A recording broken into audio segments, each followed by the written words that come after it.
Salam damai sejahtera. Hari ini saya percaya keadaan kita baik-baik saja dan kita bahkan haus dan rindu untuk mendengar kebenaran firman Tuhan yang membuat kita akan bangkit kembali apapun masalah dan tantangan yang kita hadapi. Untuk itu mari kita berdoa bersama. Tuhan, terima kasih Tuhan, hari ini kami boleh mendengar kebenaran firman Tuhan. Kami buka hati kami, berbicaralah Tuhan. Terutama kepada setiap anak-anak-Mu yang sedang terpuruk keadaannya, hidup dalam dosa. Kami butuh Engkau, kami butuh sebuah revival dalam kehidupan kami. Kami butuh sebuah kebangkitan baru Tuhan. Terima kasih Tuhan, kami siap diberkati di dalam nama Tuhan Yesus Kristus. Amin. Saudara terkasih, saat ini kita tahu keadaan di mana-mana sedang tidak mengalami hal yang enak. Sedang ada pandemi, sedang ada badai dan tantangan. Dan kita semua sedang membutuhkan yang namanya kebangkitan atau sesuatu yang baru. Kita ingin keluar dari keterpurukan kita. Kita ingin keluar dari masa kegelapan kita. Untuk itu saudara terkasih, ada satu ayat yang sangat indah sekali di tahun ini yang saya percaya adalah tahun awal sebuah revival terjadi dalam kehidupan saya dan Anda semua. Yesaya 60 ayat 1 dan 2. Dikatakan begini, bangkitlah menjadi teranglah, sebab terangmu datang dan kemuliaan Tuhan terbit atasmu. Sebab sesungguhnya kegelapan menutupi bumi dan kekelaman menutupi bangsa-bangsa. Tetapi terang Tuhan terbit atasmu dan kemuliaannya menjadi nyata atasmu. Amin, saudara ya. Perhatikan. Ada dua hal yang sangat bertentangan di ayat yang barusan kita baca. Yaitu apa? Yang satu bicara tentang terang. Bangkitlah, terang Tuhan telah tiba. Tetapi yang satu bicara mengenai kegelapan, masa kekelaman. Dan kita semua tahu bahwa kedua hal itu perbedaannya sangat menyolok sekali. Seperti halnya kalau kita pergi di siang hari ada matahari, maka segala-galanya akan menjadi lebih mudah. Di dalam terang kita bisa melihat dengan jelas. Di dalam terang kita bisa merasa lebih aman, tidak ketakutan. Tetapi sisi yang satu bicara tentang kegelapan. Dan kita tahu di dalam kegelapan bila mana katakan PLN mati, tidak ada lampu yang nyala, senter nggak punya, lilin nggak ada, baterai HP juga sudah mati sehingga tidak bisa menyalakan yang namanya senter di HP kita. Kita nggak bisa lihat apa-apa, kita ada di dalam kegelapan, kita nggak bisa beraktivitas. Bahkan mungkin sebagian di antara kita takut dengan kegelapan karena kegelapan itu mencekam sekali. Perasaan menakutkan ada di dalam kehidupan kita. Saya yakin anak kecil banyak yang menangis mencari orang tuanya pada saat tiba-tiba keadaan gelap gulita. Kita semua terdiam, kita semua tidak bisa melakukan apa-apa. Dan ternyata ayat ini berbicara tentang kegelapan. Bukan kegelapan yang terjadi hanya satu malam saja. Tetapi terjadi bermalam-malam, berlangsung dalam periode yang sangat panjang. Akibatnya apa? Ketika seseorang atau orang-orang hidup di dalam kegelapan, di dalam masa-masa yang gak enak, di dalam masa-masa sulit kehidupan, kita bisa stres, kita bisa frustrasi, kita bisa lesu, kita bisa penuh dengan ketakutan dan ketidakpastian di dalam kehidupan kita. Akibatnya hidup akan penuh dengan ketegangan. Orang gampang marah, orang gampang tersinggung, mudah sakit hati, bahkan tidak sedikit yang bertengkar satu dengan yang lainnya. Ayat ini berbicara tentang bangsa-bangsa yang sudah begitu lama mengalami masa frustasi dalam kehidupan mereka. Sudah lama karakter mereka berubah menjadi karakter yang tidak sabaran. Karakter yang mungkin mengalami kesulitan, karakter di mana mereka mudah marah, mereka gampang tersinggung di dalam kehidupannya, mereka kebingungan, mereka ketakutan. Dan bukankah masa seperti itu sedang kita alami di tahun istimewa ini? Ketika pandemi menyerang, sepertinya keadaan dibuat lesu, bisnis lesu, ekonomi lesu. PHK massal terjadi di mana-mana. Dan kita merasa kegelapan ada di dalam tahun ini. Dan kita bilang sama Tuhan, God, harus ada kebangkitan. Aku mau berubah Tuhan, aku pingin sesuatu yang berbeda. Dan kita semua punya harapan yang sama. Tahun depan tidak lagi sama dengan tahun ini. Kita berharap vaksin ditemukan, kita berharap bisnis kembali tidak lesu lagi. Kita berharap pekerjaan terbuka di mana-mana, kita berharap keuangan kita kembali lancar saudara. Dan kita butuh sebuah revival, kita semua rindu ada perubahan. Nah, apa sih arti kata revival saudara? Revival artinya adalah menghidupkan kembali sesuatu yang mati, yang sudah mati. Ya, kalau dalam bahasa Inggrisnya dikatakan Great Awakening, berarti ada kebangunan kembali atau sebuah kebangkitan yang besar. Bahasa asli daripada revival di dalam Perjanjian Baru adalah anazao. Arti harafiahnya ini adalah menjadi hidup kembali. Berarti sesuatu sudah mati, dan ada kehidupan baru yang terjadi di dalamnya. Dan bukankah kita semua merindukan hal tersebut saudara terkasih? Nah pertanyaannya untuk kita bisa bangkit kembali, gimana dong Tuhan? Aku mau bangkit kembali di dalam kelesuan ekonomi, aku mau bangkit kembali di dalam kelesuan hidupku. Aku mau terang Tuhan benar-benar telah terbit atasku bercahaya dan hidupku berbeda karena hal-hal baru terjadi. Nah untuk itu kita mau belajar saudara terkasih. Kita mau belajar dari kisah anak yang hilang. Kita udah sering dengar kisah yang luar biasa ini dan saya ingin bercerita supaya kita bercerita dari cerita tersebut supaya kita bisa relate, kita bisa berhubungan dengan keadaan kita saat ini. Anak yang hilang ini menceritakan kisah seorang ayah yang punya 2 orang anak laki-laki. Lalu si bungsu berkata kepada ayahnya, "Pah, kasih dong bagian aku, warisan aku."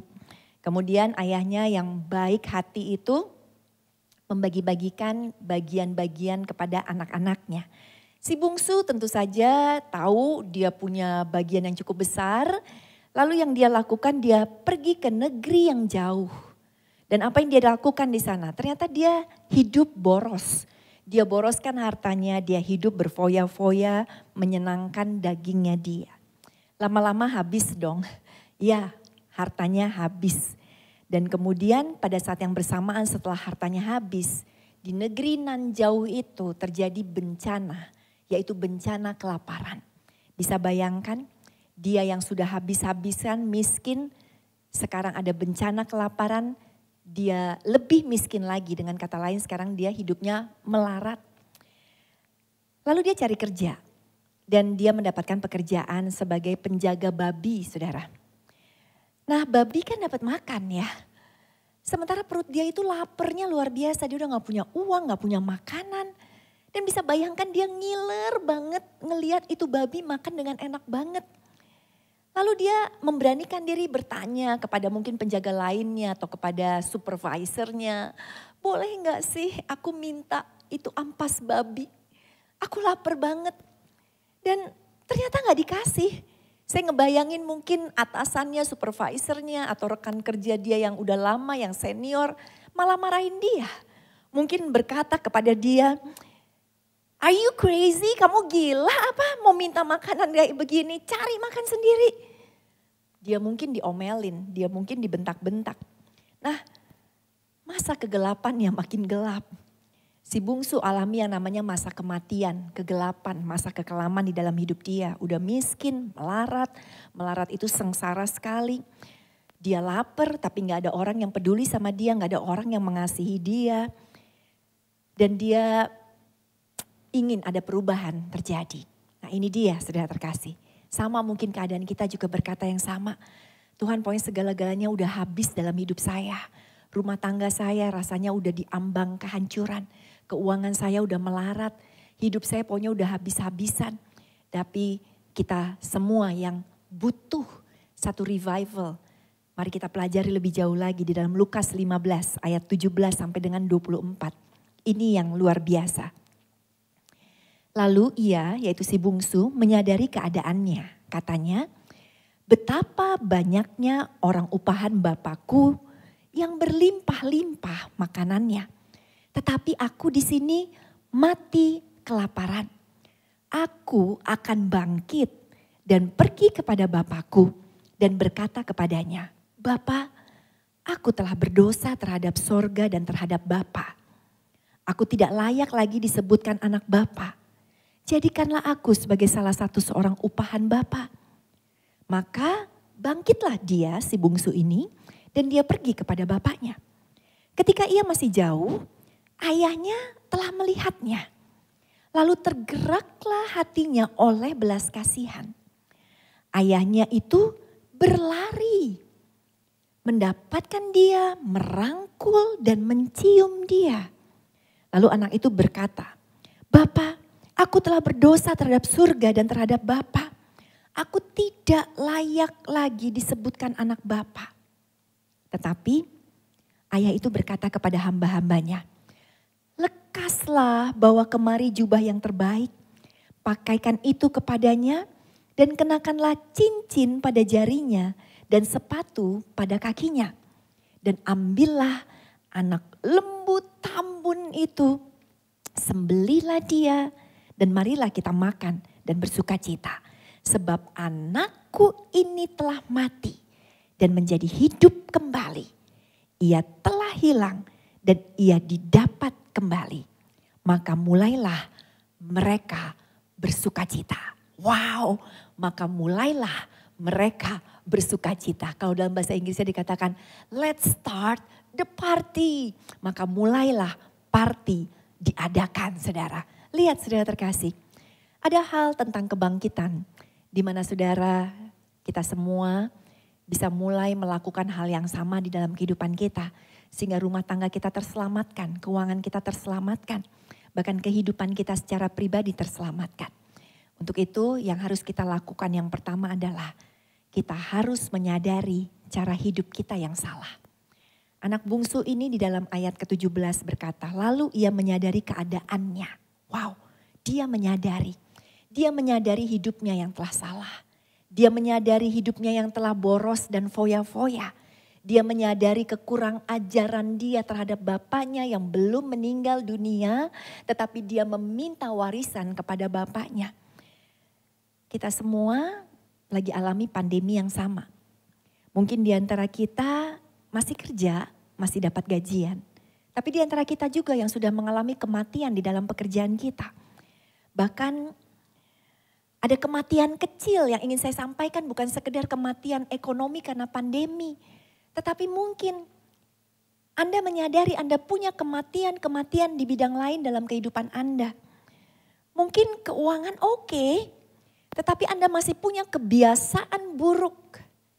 Yang sebenarnya itu adalah mematikan bagi Anda. Kebiasaan buruk berfoya-foya dengan keuangan Anda. Kemudian kebiasaan buruk lainnya yang masih mengikat Anda. Mungkin Anda saat ini keadaannya masih ada pekerjaan, masih digaji, tetapi Anda punya kematian di dalam karakter Anda. Anda mungkin egois, Anda pemarah, mungkin Anda diktator, harus selalu menang sendiri, harus selalu yang nomor satu.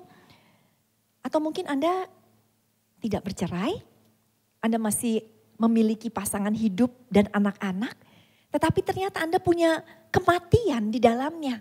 Kematian di dalam komunikasi, mungkin kematian akibat perselingkuhan, mungkin kematian karena Anda kecanduan pornografi, mungkin ada kematian karena satu atap tapi sebenarnya udah gak ada satu hati lagi, gak ada kesatuan lagi di dalam keluarga Anda.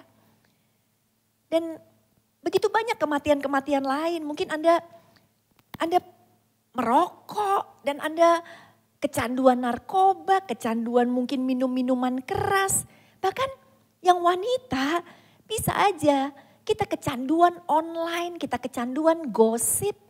Ada kematian yaitu kita menyimpan kepahitan dan gak bisa ngampunin orang lain dalam kehidupan kita. Kita mungkin kecanduan bahkan sosial media, satu hari kita bisa main sosmed itu sampai 15 sampai dengan mungkin 5 jam, kita bisa main game 5 jam, 10 jam. Lihat kita punya kematian tertentu yang tersembunyi di dalam kehidupan kita. Sehingga kita berkata kepada diri kita, aku harus bangkit. Anda harus sampai kepada titik Anda berkata, aku udah capek dengan hidupku. Aku udah capek, aku udah benci sekali dengan kebiasaan-kebiasaan buruk yang aku lakukan. Aku benci dengan kehidupanku yang gak jelas ini, tiap hari cuma hangout dengan teman-teman, tiap hari berantem sama istri, tiap hari hanya melakukan hal-hal yang aku tahu itu gak bagus yang harusnya aku stop. Anda harus sampai kepada titik berkata, I don't want it anymore. Aku gak mau. Aku sebel. Aku gak bisa jadi orang yang selalu khawatiran. Aku gak bisa jadi orang yang gampang marah. Aku sebel dengan diriku sendiri karena aku egois. Karena aku selalu bikin masalah. Aku selalu ngerepotin orang tua, aku selalu ngerepotin orang lain. Atau aku selalu melukai hati pasangan hidupku. Revival atau kebangkitan akan terjadi bila mana kita sudah mencapai titik muak dengan yang namanya dosa dalam hidup kita. Kita sudah mencapai titik tidak suka kepada hal-hal yang salah yang telah kita alami di dalam kehidupan ini. Dan tahukah kita sudah terkasih, Tuhan sayang sama Anda semua. Tuhan sayang sama kita semua. Tuhan gak mau kita sia-siakan hidup kita. Dia akan terus kejar kita. Dia akan ketok pintu hati saudara. Tapi seringkali kita cuekin Tuhan. Dia akan ketok lagi saudara. Dia akan ketuk pintu hati saudara sambil berkata, nak engkau sudah salah, ayo balik. Ayo pulang. Seperti Bapa yang menunggu. Tapi seringkali kita acuhkan Tuhan. Kita dengar khotbah yang rasanya ini buat aku, tapi kita acuhkan lagi. Lalu Tuhan akan ketok lagi. Tiba-tiba kita ketemu seseorang yang menegur kita. Supaya kita sadar dari kesalahan kita. Tapi itu tandalah sebenarnya Tuhan sedang mengetuk kita. Tapi kita acuhkan lagi. Lalu kemudian ada lagi ketukan dari Tuhan yang berkata, nak jangan benci. Udah kamu udah terlalu lama membenci orang tersebut, ampuni. Tapi kembali lagi kita cuekin Tuhan. Kita gak peduli. Ayo Tuhan ketok lagi. Teman kita berkata, ketukan dari Tuhan mungkin lewat teman kita.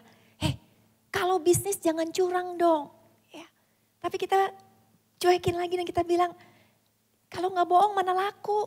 Dan akhirnya ketukan demi ketukan demi ketukan. Tidak kita bukakan pintu. Dan saking sayangnya Tuhan sama kita. Tuhan gak akan pergi dari pintu kita. Tuhan ingin merangkul kita. Tuhan ingin kita balik. Dan apa yang Tuhan lakukan, dia akan bom pintu kita. Lewat masalah. Kenapa? Bukan Tuhan gak sayang. Tuhan sedang menarik perhatian kita kembali kepada Tuhan. Untuk itu, ayo, kalau ini adalah ketukan yang Tuhan berikan bagi hidup kita, segeralah sadar. Jangan sampai cara Tuhan menyadarkan kita harus lewat sesuatu yang besar. Sesuatu seperti yang tadi dikatakan, sesuatu yang menghancurkan mungkin. Kita mungkin tiba-tiba alami masalah besar, sampai harus ketangkep polisi dulu karena sesuatu yang kita lakukan curang. Atau ternyata ada seorang pria yang konseling kepada saya dan suami saya karena dia berselingkuh. Ternyata dia sampai menghamili selingkuhannya dan kemudian dia udah berkeluarga dan dia menyesal sekali. Itu seperti teguran Tuhan untuk kembali lagi kepada jalan Tuhan. Tapi di satu pihak masalah udah menjadi terlalu besar. Atau jangan seperti si bungsu yang sampai akhirnya udah miskin, melarat, lapar, tidak ada yang perhatikan sama sekali. Untuk itu saudara terkasih, saya berdoa kita bisa mencapai titik benci kepada dosa kita.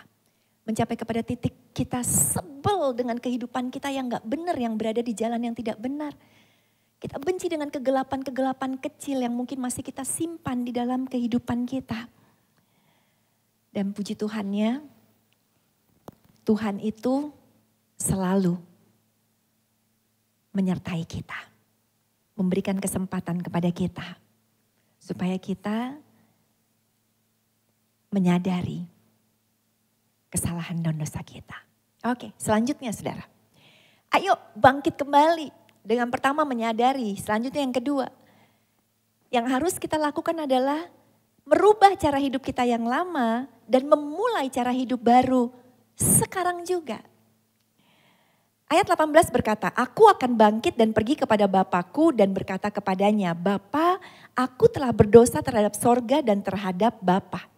Perhatikan, ayat ini diawali dengan perkataan, aku akan bangkit dan pergi kepada Bapa. Baru akan. Banyak kita menyadari dosa kita, tetapi kita nggak mau merubahnya. Kita cuma sampai batas akan nanti deh. Pasti kok, tapi nggak sekarang. Tapi si bungsu di dalam ayat ke-20 dikatakan di ayat ini, maka bangkitlah dia dan pergi kepada bapaknya. Pertama, dia bilang, aku akan bangkit. Tapi nggak sekedar kata-kata tipuan, lalu dia benar-benar bangkit. Lalu dia pergi kepada bapaknya. Ini yang Tuhan tunggu dalam kehidupan kita. Jangan saat ini saudara tahu ada kematian karena dosa-dosa di dalam hidupmu. Dan engkau masih tetap berkata, aduh tapi gak sekarang ya Tuhan. Aduh susah Tuhan, pelan-pelan ya Tuhan, mungkin ntar tahun depan deh baru aku putuskan ikatan-ikatan yang ada dalam kehidupanku. Saudara, come on. Ayo jangan hidup lari dari Tuhan senantiasa. Jangan hidup jauh dari Tuhan. Hidup tanpa Tuhan itu gak rasional, gak masuk akal kalau saya katakan. Kenapa? Karena setiap kali yang kita lakukan hanya keinginan daging kita yang akan membawa kita kepada kehancuran hidup yang berantakan. Kita hanya menjalani apa yang kita mau aja. Yang enak-enak, yang kita dapat dari Tuhan kita mau. Kayak si bungsu dapat warisan mau. Tapi seringkali ketika dapat yang gak enak, kita gak mau. Kita marah sama Tuhan. Dan bahkan kita bilang, Tuhan aku udah doa-doa kok, udah doa-doa kenapa doaku gak dijawab. Ya of course gak dijawab karena Tuhan berkata di dalam Yesaya 59 ayat yang kedua. Tetapi yang merupakan pemisah antara kamu dan Allahmu ialah segala kejahatanmu. Dan yang membuat dia menyembunyikan diri terhadap kamu sehingga ia tidak mendengar ialah segala dosamu. Lihat saudara, waktu hidup kita masih menyembunyikan, masih banyak kematian karena dosa, masih banyak kematian karena karakter duniawi kita. Maka Tuhan dikatakan di sini terpisah, kita dipisahkan dari Tuhan. Bahkan Tuhan sepertinya menyembunyikan diri dari kehidupan kita dan tidak mendengar. Tetapi sekali kita minta ampun kepada Tuhan dan kita berbalik dari jalan kita yang jahat, Tuhan ada senantiasa. Kita itu tadinya deket loh sama Tuhan saudara. Tapi kemudian apa yang terjadi? Tuhan gak pernah pindah tempat, Tuhan selalu ada di hati kita. Tapi kita yang pindah hati saudara. Kita pindah ke hati yang namanya barang-barang. Kita mulai memberhalakan yang namanya kenikmatan barang-barang dunia. Kita punya mobil sekarang. Lalu kita pengen ganti mobil yang lebih mewah lagi. Udah dapat mobil mewah, kita pengen dapat mobil yang double mewahnya. Kita pindah hati saudara terkasih kepada hobi kita. Kita bisa punya banyak waktu untuk ngurusin hobi kita. Kita pindah hati memberhalakan kepenampilan kita mungkin ke hal-hal yang dilihat oleh manusia. Tuhan selalu ada, tetapi kitanya yang melangkah lebih jauh di dalam kehidupan kita. Padahal Matius 6 ayat 33 berkata, carilah dahulu kerajaan Allah dan kebenarannya. Maka semuanya akan Tuhan tambah-tambahkan. Tapi kita tidak lagi mencari Tuhan sebagai nomor satu dalam kehidupan kita. Dan kita mulai jalan ke tempat-tempat lain. Ke tempat-tempat yang kita pikir bisa menyenangkan hati kita. Kita mulai bergeser dari Tuhan. Saudara terkasih, kita mulai menjauh dari Tuhan. Untuk itu, biarlah kiranya pada saat Anda mendengarkan ini, Anda seperti sedang ngecek kehidupan spiritual Anda. Apakah ada kegelapan di mana Anda harus bangkit. Bangkit keluar dari dosa Anda. Saya pada bulan Agustus lalu ngecek kolesterol saudara. Setiap beberapa bulan, setiap tahun minimal sekali atau 2 kali saya dengan suami kita selalu ngecek kesehatan kita. Dan surprise sekali karena kolesterol saya itu di atas angka 200 ya. 200 lebih sedikit. Dan itu sudah membuat saya lebih berjaga-jaga. Saya langsung stop makan daging dulu dan makan makanan berlemak apalagi. Saya jaga makanan saya supaya bisa balik lagi ke bawah angka 200. Waktu kita ngecek saudara terkasih, kehidupan kita, dosa kita, apapun. Kalau saudara sudah lihat, wow saya udah berdosa ya. Kalau saudara nggak segera balik, dosa kecil itu akan bertumbuh dan akan menjadi besar. Saudara akan terbiasa dengan dosa-dosa Anda. Anda nggak lagi ngerasa peka dan Anda akan berkata it's okay untuk berbohong. Seminggu kemudian bohongnya 2 kali lipat. Sebulan kemudian bohong udah menjadi kebiasaan bagian hidup saudara. Dan apapun tindakan dosa yang Anda lakukan jika Anda tidak segera berbalik, maka hasilnya akan membawa kita turun terus kepada tempat yang bernama kemelaratan. Kemelaratan secara spiritual yang tentunya diikuti juga dengan kemelaratan lain dalam kehidupan kita.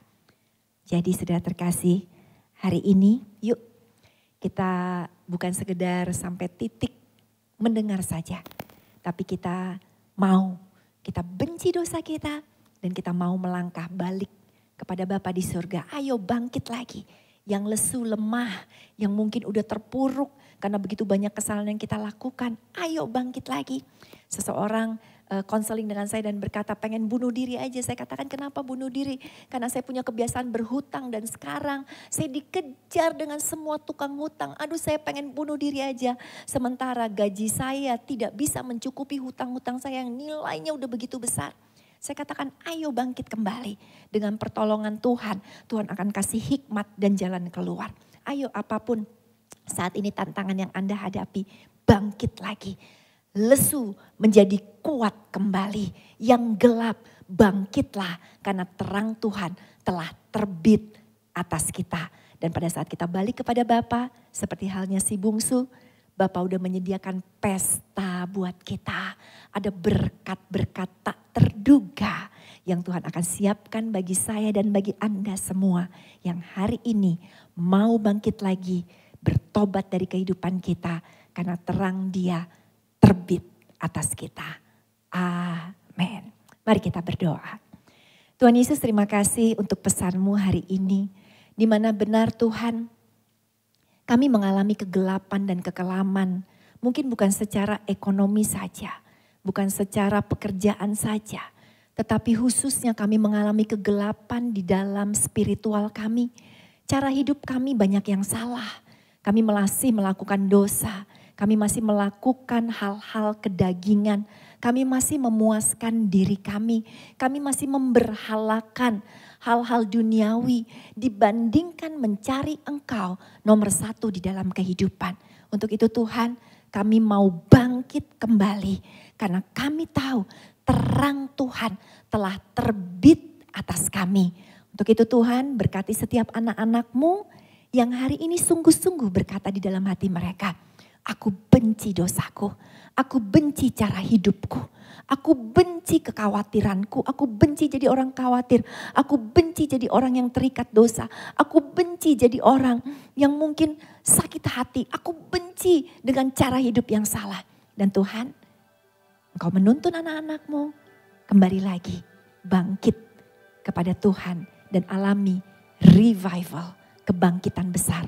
Kami terima di dalam nama Tuhan Yesus Kristus. Amin. Kita percaya pasti firman Tuhan sangat memberkati kita, di mana revival pasti terjadi waktu kita mengandalkan Tuhan, di situ ada kebangkitan kembali. Nah, karena daripada itu kita juga percaya waktu kita memberi, Tuhan pasti akan menggantikan berlipat kali ganda. Dan uang kita tidak akan pernah mati, tidak pernah akan kekurangan. Bahkan sesuai dengan janji Tuhan, apa yang kita tabur Tuhan lipat gandakan 30, 60 bahkan 100 kali lipat ganda. Itu tandanya akan terjadinya revival di dalam keuangan kita pada saat hati kita memberi dengan sukacita. Hati kita memberi bertujuan untuk kemuliaan bagi nama Tuhan. Waktu hati kita menabur dengan bercucuran air mata, kita percaya kita juga akan menuai dengan sukacita. Mari kita siapkan hati dan Anda bisa mentransfer seperti yang tertulis baik itu di phone, telepon atau juga di laptop atau di TV. Dan kita saat ini mau sama-sama memberi dengan hati yang penuh dengan sukacita. Dan Tuhan Yesus akan menggantikan berlipat kali ganda. Amin. Yes, we are so happy, we are so excited every time we listen to the word of God. Dan bukan hanya mendengar firman Tuhan, kita juga bisa mengambil bagian untuk bisa memberi, mendukung pelebaran pekerjaan Tuhan. Inilah waktunya untuk menerima berkat Tuhan.